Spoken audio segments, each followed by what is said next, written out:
Salut à tous et bienvenue sur cette 12e et avant-dernière vidéo bilan de la saison 2020-2021. On arrive quasiment au bout. Il ne reste plus que deux joueurs à voir, deux joueurs qui ont eu un temps de jeu très très important, mais qui ont été aussi indispensables à la très bonne saison de l'AS Monaco. Et du coup, aujourd'hui, on va faire honneur à la meilleure recrue pour moi qu'on a pu avoir cette saison, Kevin Volland. Première saison sous le maillot monégasque, c'est une très très grosse saison pour l'international allemand, vu qu'il a été rappelé en sélection sous le maillot monégasque. Du coup, 40 matchs sur les 44 matchs joués de l'AS Monaco, plutôt 40 matchs sur les 42 possibles, puisque du coup, il n'était pas encore présent au club sur les deux premiers matchs. Donc, du coup, seulement deux matchs ratés. Une fois, il n'a pas été convoqué par Kovac parce que c'est le match de Coupe de France où il y a eu la rotation contre Grenoble, donc il n'était pas présent. Et une fois, du coup, il a déclaré forfait un peu au dernier moment contre Dijon à cause d'une bronchite. Il a été, du coup, pas dans le groupe, tout simplement. 39 fois titulaire sur ses 40 matchs, une seule fois, il était sur le banc et il est rentré en jeu. Très régulièrement sorti, 24 fois remplacé, c'est un des joueurs les plus souvent remplacés. Pas le plus, puisque c'est Ben Yedder avec 25 qui est devant lui. Concernant son positionnement sur le terrain, il joue vraiment sur toute la largeur de l'attaque. On peut le voir, il a été très souvent en duo avec Ben Yedder, seul en pointe aussi, mais aussi sur le côté gauche, sur le côté droit en tant qu'ailier. Un peu aussi comme milieu ou milieu offensif sur certains bouts de match. Mais voilà, principalement vraiment en tant qu'attaquant central. Ses statistiques sont assez folles aussi, hein, 16 buts en Ligue 1 et 2 en Coupe de France, donc 18 total, et 7 passes décisives aussi, vraiment un attaquant très très complet, on pourrait y revenir après. Et 5 cartons jaunes aussi sur cette saison. Concernant sa hitmap, on peut le voir vraiment, c'est pas un joueur qui reste fixé devant à attendre les ballons, c'est un joueur qui participe énormément au jeu, tout comme Ben Yedder, on peut le voir, voilà, même s'il y a une préférence du coup pour le côté droit du terrain, on peut le voir sur sa hitmap, ça reste vraiment un joueur très très polyvalent et qui est très très mobile sur le terrain, ce qui gêne beaucoup les adversaires. Concernant du coup ses statistiques, on peut le voir, du coup, c'est l'un des joueurs du coup offensivement qui a les meilleures statistiques aussi. C'est le troisième joueur à faire le plus de tirs cadrés, quatrième joueur à le plus tirer, même si du coup ça reste assez faible, hein, parce que du coup on a 1,1 tir en moyenne par match, ça reste très faible. On l'a vu, même Ben Yedder aussi était assez bas dans ces classiques-là. Beaucoup de nos joueurs frappent. On a pu noter aussi qu'on n'était pas très souvent mis en position de frapper. Beaucoup de jeux qui sont autour de la cage, mais rarement du coup en situation de frapper. Quand les joueurs frappent, généralement, ça fait quand même très souvent mouche. Autre domaine aussi, il a été très bien noté sur le domaine aérien. Vous pouvez le voir, il est au-dessus de la moyenne. Il est même cinquième joueur à gagner le plus de duels dans ce domaine-là. Donc très très bon pour un attaquant. Euh, voilà. Concernant du coup les points plus faibles, c'est surtout le nombre de fautes. On peut le voir, c'est vraiment le joueur qui fait le plus de fautes sur l'effectif de l'AS Monaco, en moyenne 2 par match. 5 cartons jaunes, donc vraiment, ce n'est pas des grosses fautes, plus des fautes d'attaquants, des fautes pour casser le rythme, casser le jeu. Fautes très intelligentes, hein. La preuve, c'est qu'il prend très peu de cartons jaunes aussi de la part des arbitres. Concernant aussi les points un peu moins bons, le nombre de passes, c'est le joueur qui fait le moins de passes parce que aussi il touche le moins de ballons dans un match. 37 possessions seulement en moyenne, c'est le 15e sur l'effectif, sont vraiment très très peu.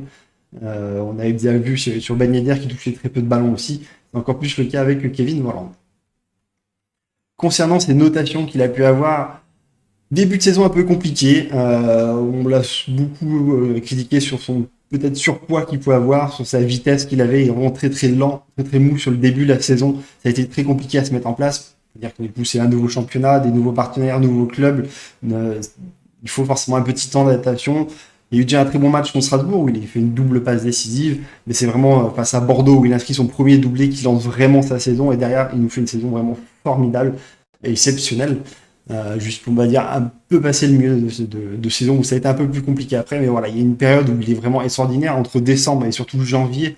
Sur 9 matchs, il inscrit 7 buts et 4 passes décisives. C'est assez fou sur cette période-ci. Il a très longtemps été le meilleur buteur de l'AS Monaco, meilleur passeur aussi pendant très longtemps, vraiment un joueur complet qui marque et qui fait marquer aussi ses adversaires, ses collègues bien sûr. Pour moi, la fin de saison a été un peu plus compliquée. On peut le voir, il y aura vraiment un coup de mou, beaucoup moins décisif. Moins de buts aussi, hein. Sur les 18 derniers matchs, il y a seulement 5 buts inscrits, contrairement au début de la saison où il était beaucoup plus performant de ce côté-ci. Pour moi, il y a beaucoup de fatigue. La saison a été longue, beaucoup de matchs joués aussi par lui. Tout le temps titulaire, il était là tous les matchs, même si des moments, à un moment donné, on aurait souhaité qu'il y ait un peu de rotation. C'est toujours Ben Yedder qui allait sur le banc quand Jovetic est joué titulaire. Je trouve que, voilà, il y aura un peu plus de rotation sur lui pour le reposer.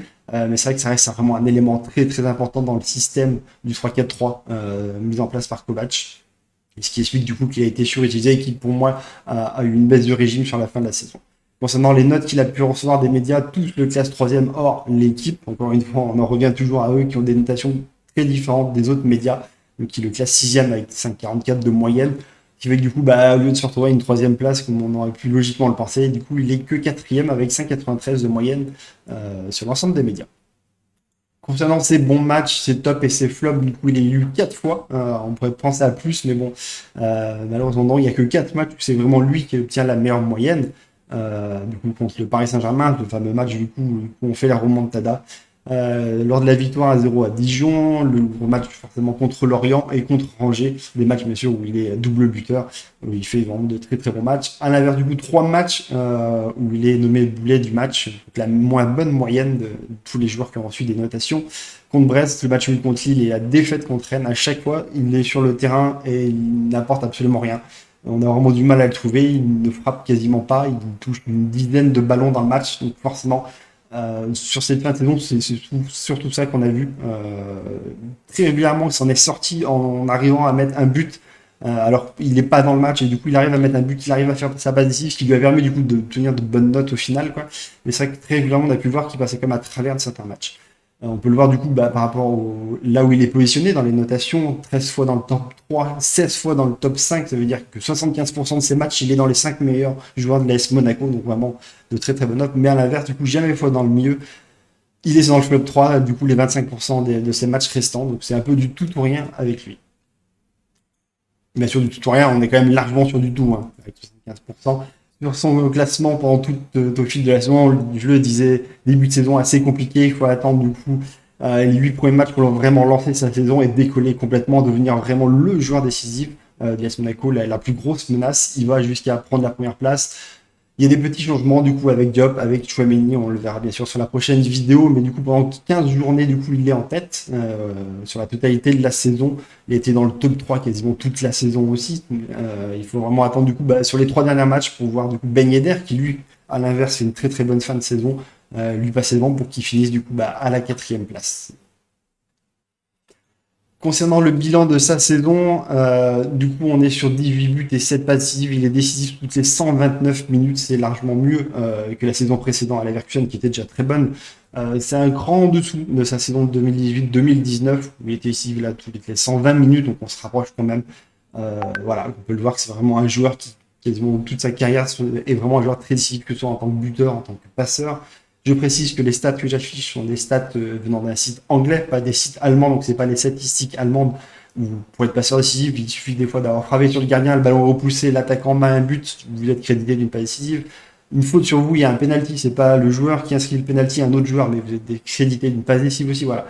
Les passes décisives sont beaucoup plus simples d'obtenir en Allemagne, et du coup, si vous regardez les statistiques de Voland sur le championnat allemand, elles sont beaucoup plus hautes que celles que j'affiche. Voilà. Je voulais comparer quelque chose qui est comparable, saison de Ligue 1 par rapport à des saisons à une classification équivalente. Donc voilà, un joueur vraiment très décisif.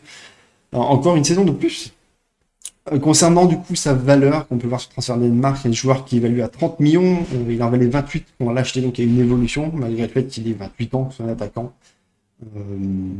Acheté 11 millions d'euros. Donc, ça paraît invraisemblable d'avoir recruté un tel joueur qui a été aussi performant dès le début pour une somme aussi dérisoire, un joueur qu'on pourrait vendre largement plus actuellement. Ouais, bien sûr, il était du coup en fin de contrat quasiment avec les Leverkusen qu'on a pu le récupérer. Il y a vraiment de très très bonnes trouvailles. Son avis personnel sur lui, c'est vraiment la recrue de la saison, quelqu'un qu'on n'attendait pas aussi bon. On pensait clairement qu'il allait avoir besoin de temps de s'adapter au championnat français qui est très très différent du championnat allemand. On pensait pas avoir un joueur aussi impliqué et avoir autant de rendement, surtout offensif, et être aussi décisive. Donc vraiment une très bonne recrue qui est vraiment qui match parfaitement avec Ben Yedder. Les deux vraiment fonctionnent très très bien. On n'est pas sur un Ben Yedder Slimani qui, à mon avis, marchait beaucoup mieux et s'entendait encore mieux sur le terrain, mais ça reste vraiment très très bon. Vraiment, on peut clairement s'appuyer sur lui la saison prochaine avec Menir, bien sûr, je l'espère. Les points négatifs, je dirais attention du coup à son temps de jeu. C'est un joueur du coup qu'on a beaucoup utilisé. De toute façon, on peut le voir, il a énormément de temps de jeu sur chacune des saisons qu'il fait. Je pense qu'il faut quand même arriver à trouver un joueur du calibre de Ben Yedder et Voland pour leur permettre de souffler un peu, parce que la saison va être très longue avec la Coupe d'Europe. Et on a pu le voir sur cette fin de saison, ça a été compliqué pour lui, beaucoup moins décisif, beaucoup plus dur dans le jeu. Partir à la 60e minute, c'était très compliqué sur les courses, sur le pressing, hein, qui est quand même très très important dans le jeu de Kovac. Donc pour moi, quand même à l'utiliser moins souvent que, du coup, que cette saison, en espérant recruter du coup quelqu'un de leur niveau. Malheureusement, Pellegrini et Goebbels n'ont pas eu ce niveau-là, et Jovetic, comme on le sait, est parti. Voilà, c'était mon avis du coup sur la saison de Kevin Volland, et on se retrouve du coup très rapidement pour la dernière vidéo pour parler forcément du number one. Allez, à très vite.